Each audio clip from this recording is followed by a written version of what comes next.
Hello everybody! So, today is magpa-wiring na ang yads. Sugod nagpa-wiring sa atuang balay, diba? So, nagpalit ta diri mga wiring and then tanaw-tanaw sa taning wire kay medyo tapos ko anong budget sa wiring.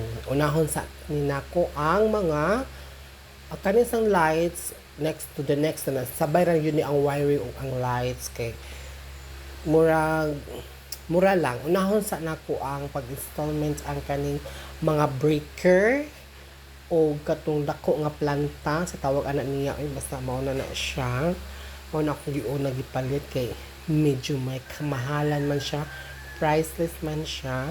Mao gyud ako unahon kay kuan man ni siya kabuok, 5 ka studio type. So man siya ako ang unahan ng mga studio type. So ang main ako nga kuan kontador diri gud sa ako para unsay mga panghitabo sa kuryente mapawong siya. Oo.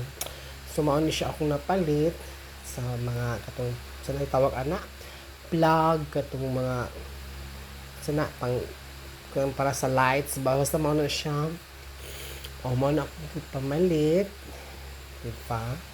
Api sila nagpalit ang nagka-blue eye.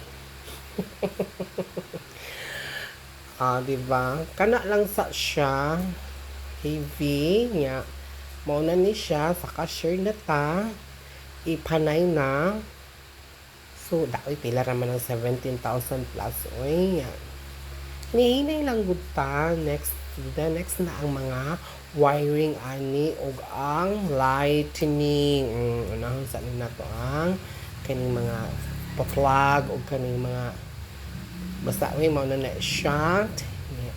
Thank you for watching. Mabuhay. Bye.